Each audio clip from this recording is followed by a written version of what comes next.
का विवाह हुआ वसुदेव जी के साथ। ये जो कंस है ना, ये बड़ा धोखेबाज भी है। अपने मन को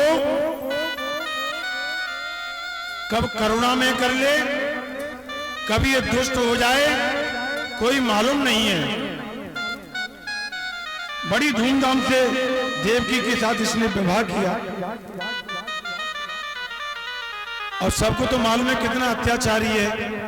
जिस समय ये विदा कर रहा था देवकी को, तो इसने झूठे के आंसू बहाए, आंसू टपकाने लगा और खुद ही देवकी को विदा करने के लिए रथ पर बैठ गया। प्रजा बड़ी प्रसन्न हुई। महाराज को हम जितना क्रूर समझते थे, ये ऐसे नहीं है, हृदय के बड़े कोमल हैं। देखो कितने भावुक हैं, जो अपनी बहन को रो रो करके विदा कर रहे हैं।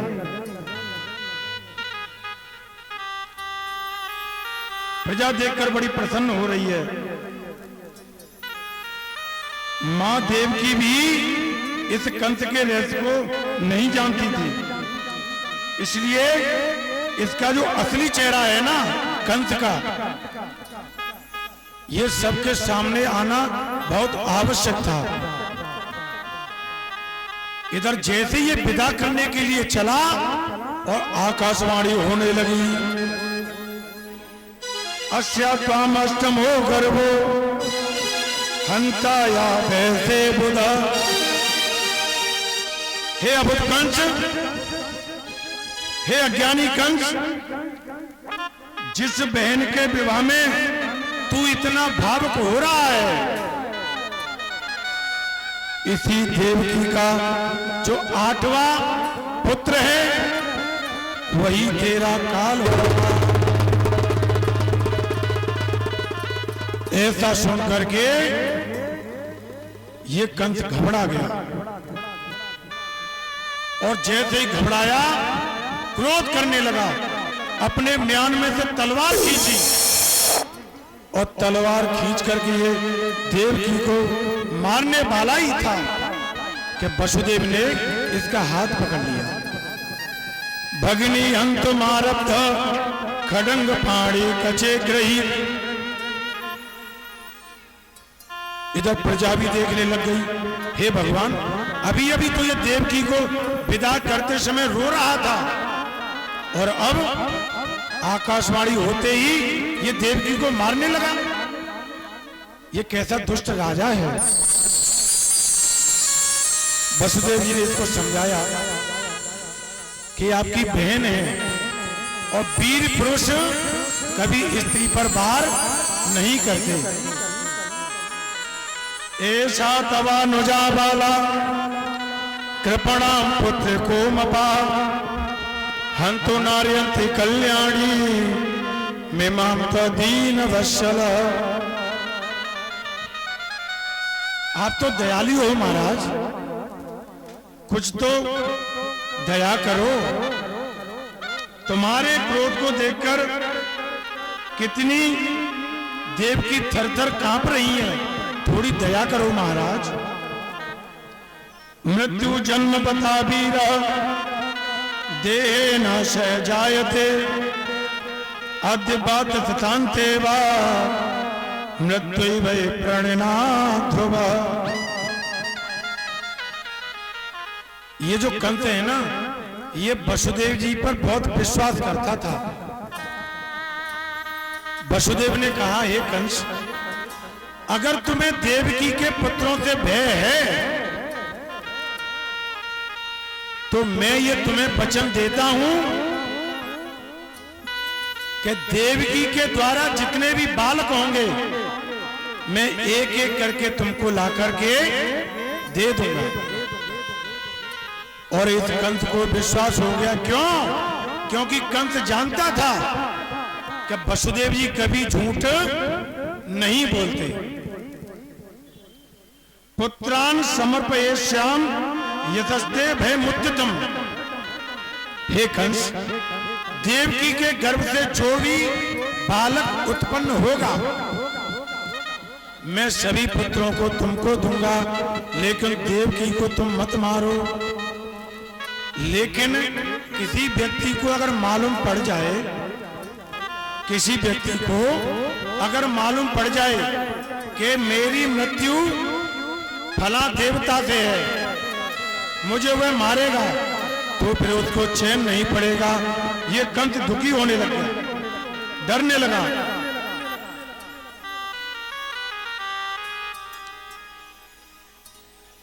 और इसने वसुदेव देवकी को जेल में डाल दिया। कालांतर में वसुदेवी के यहाँ सबसे जो प्रथम पुत्र हुआ उसका नाम था कीर्तमान, जिसे लाकर वसुदेवी ने अपने हाथों से कंस को दिया।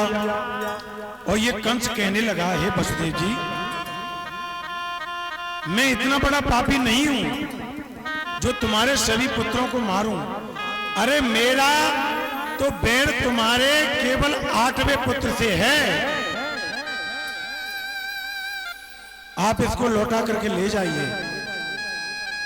इधर नारद जी सोचने लगे कि इस कंस के अंदर इतनी बड़ी दया कहां से आ गई, दया कहां से आ गई। जब वसुदेव जी इस कंस ने उस बालक को लेकर के मारना चाहा, वसुदेव ने बहुत समझाया, हे कंस, लेकिन ये तो दुष्ट प्रवृत्ति का है। अपने हाथों से ही इस कंस ने उसको मार दिया। बोले भक्तवत्सल भगवान की। नारद जी के द्वारा कंस को समझाया गया, हे कंस, अगर तुम ऐसे दया करोगे, वसुदेव जी के पुत्रों को छोड़ोगे, तो तुम्हें मालूम नहीं है कौन सा पुत्र 8वां होगा और कौन सा पहला होगा। क्योंकि नारद जी तो चाहते हैं कि जल्दी से जल्दी दैत्यों का विनाश हो, ये धरती का भार दूर हो। धीरे धीरे करके इस कंस ने वसुदेव के, देवकी के सभी पुत्रों को मारा। देवकी के जो 8वें गर्भ हैं वो कौन है? 7वें जो गर्भ हैं वो हैं बलराम भगवान, उनका जन्म हुआ। बोलिए बलराम भगवान की।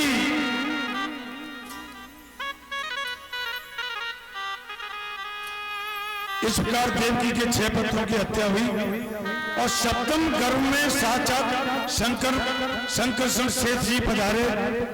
भगवान ने योग माया को बुलाकर कहा, देवी एक काम करो, शंकर का आकर्षण करके देवकी के गर्भ से रोहिणी के गर्भ में पहुंचा दो और तुम यशोदा के पुत्री बनकर पहुंचो।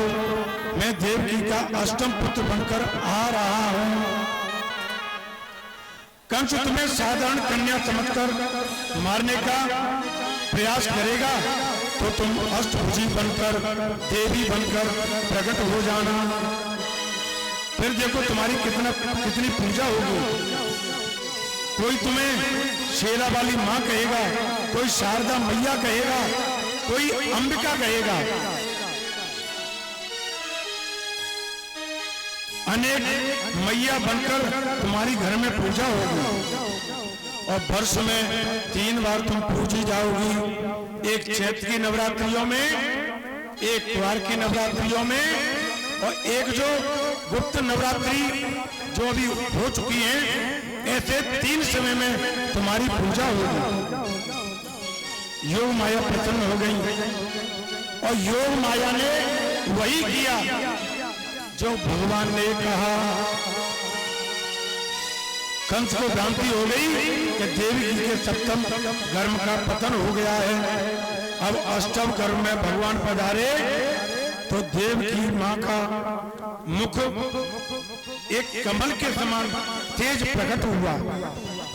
इतना तेज मुखमंडल पर आ गया कि बंदी गृह का अंधेरा ही बिल्कुल दूर हो गया। कंस सोचने लगा कि पहले मैंने देवकी को इतना तेज युक्त कभी नहीं देखा, क्यों न इसे मार दूं।